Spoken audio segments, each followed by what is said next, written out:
Hello everyone, कैसे हैं बच्चों आप सभी। मैं आशा करती हूँ कि आप लोग घर पे हैं, स्वस्थ हैं और थोड़ा बहुत पढ़ाई ज़रूर कर रहे हैं। तो चलिए बात करते हैं आज की वीडियो के टॉपिक के बारे में, जो कि रहेगा new assessment and evaluation pattern for the session 2021-22। आपको न्यू एग्जाम पैटर्न को फॉलो करना है अगर आप इस साल 9वीं 10वीं 11वीं 12वीं कक्षा में हैं, क्योंकि सीबीएसई ने अपने एग्जाम पैटर्न को बदल दिया है। अगर आपके कोई भी सिबलिंग्स, आपके भाई बहन, आपके फ्रेंड्स या आपके जानकार में कोई भी इन क्लासेस में इस साल पढ़ रहा है तो उसको ये वीडियो आप ज़रूर शेयर कीजिएगा, उन्हें बताइएगा। तो बढ़ेंगे आगे। So this video will be helpful for the students of class 9th, 10th, 11th, 12th for the session 2021 and 22. And we will discuss about new assessment and evaluation pattern for the session and we have to follow this in this year. ठीक है। सो हम पहले सबसे बात करते हैं कि क्या चेंजेस नहीं हुए। तो आपके जो ओवरऑल मार्क्स थे वो चेंज नहीं हुए हैं। 80 मार्क्स का जो आपका क्वेश्चन था, क्वेश्चन पेपर 80 मार्क्स का था और टोटल मार्क्स वो आपके सेम रहेंगे और उसके अलावा टाइम ड्यूरेशन भी सेम रहेगा, इसमें कोई चेंज नहीं है। तो फिर चेंज कहाँ पे है? तो बच्चों चेंज है आपके क्वेश्चंस के पैटर्न में। ठीक है, अभी भी इस साल भी जिन बच्चों ने एग्जाम दिया है उसमें भी पैटर्न में काफ़ी चेंजेस किए गए थे। अब थोड़े चेंजेस और कर दिए गए हैं। तो आपको जब भी आप पढ़ाई करने बैठ रहे हो या तैयारी करना शुरू करोगे तो ये सारी बातें आपको जानना बेहद ज़रूरी है। आपकी क्वेश्चन पैटर्न में क्या चेंजेस आया है कि सबसे पहले तो आपको कॉम्पिटेंसी बेस्ड क्वेश्चन, इनको समझ लीजिए। जो कॉम्पिटेंसी बेस्ड क्वेश्चंस हैं उनकी संख्या को बढ़ा दिया गया है। These questions has been increased. Okay. और अगर सर्कुलर देखें तो सर्कुलर के अंदर इस प्रकार से टेबल में आपको समझाया गया है कि यहाँ पे है 2021, यानी कि जो एग्जिस्टिंग पैटर्न है वो वाला क्लास 9th और 10th के लिए दिया हुआ है और 11th और 12th के लिए भी अलग से दिया हुआ है।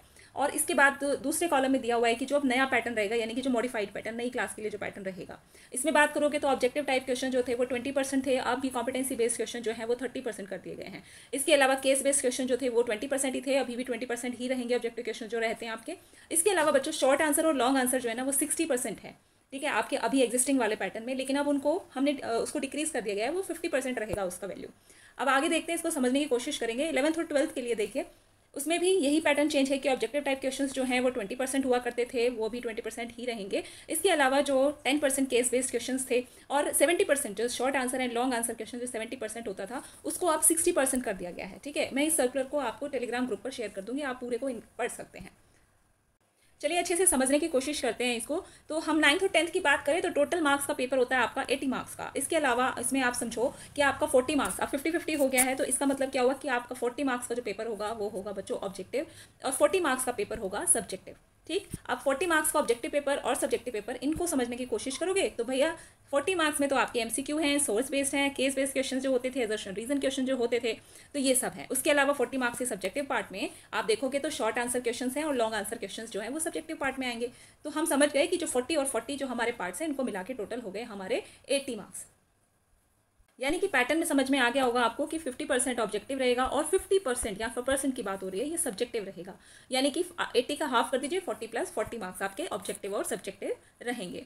तो आगे बढ़ते हैं, हम कुछ और बातें जान लेते हैं इसी के बारे में, some facts about this change, क्यों ये चेंज लाया गया है। तो मैं आपको बता दूं कि ये एनईपी, नेशनल एजुकेशन पॉलिसी 2020, जिसके बारे में आप सभी अवेयर होंगे अभी तक, अगर नहीं है तो कमेंट बॉक्स में मुझे ज़रूर कमेंट करना। तो ये अकॉर्डिंग टू एनईपी है, नेशनल एजुकेशन पॉलिसी के अनुसार है ये, to remove the habit of rote learning among students. तो जो बच्चे रटाफिकेशन करते थे वो उसको, उस हैबिट को रिमूव करने के लिए कॉम्पिटेंसी बेस्ड क्वेश्चंस को इंक्रीज कर दिया गया है। ठीक है, अब आगे कि to make the students creative and critical thinker, तो आपको और ज़्यादा क्रिएटिव और क्रिटिकल थिंकर बनाने का मोटो रहेगा।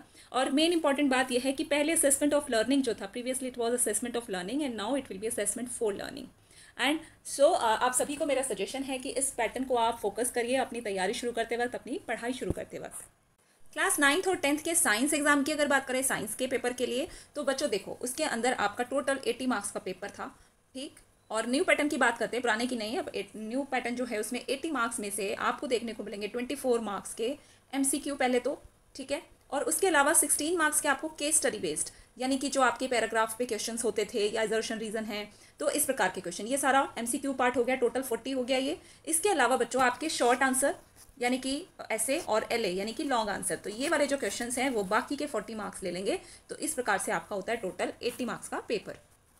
इसी प्रकार क्लास 12th और 11th दोनों क्लासेस के लिए जो हमारा 50-50% 9th और 10th के लिए था ना, 50 ऑब्जेक्टिव और 50 सब्जेक्टिव, लेकिन 11 और 12 के लिए क्या है बच्चों, आपका 40% जो रहेगा वो ऑब्जेक्टिव रहेगा और इसके अलावा 60% बच्चों आपका सब्जेक्टिव पेपर रहेगा। ठीक है, और ये दोनों मिलकर हो गए आपके 100।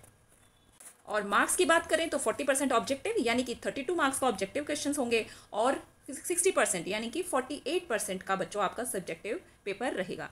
तो ये थी इस अपडेट के बारे में, आपको सारी जानकारी मैंने दे दी है।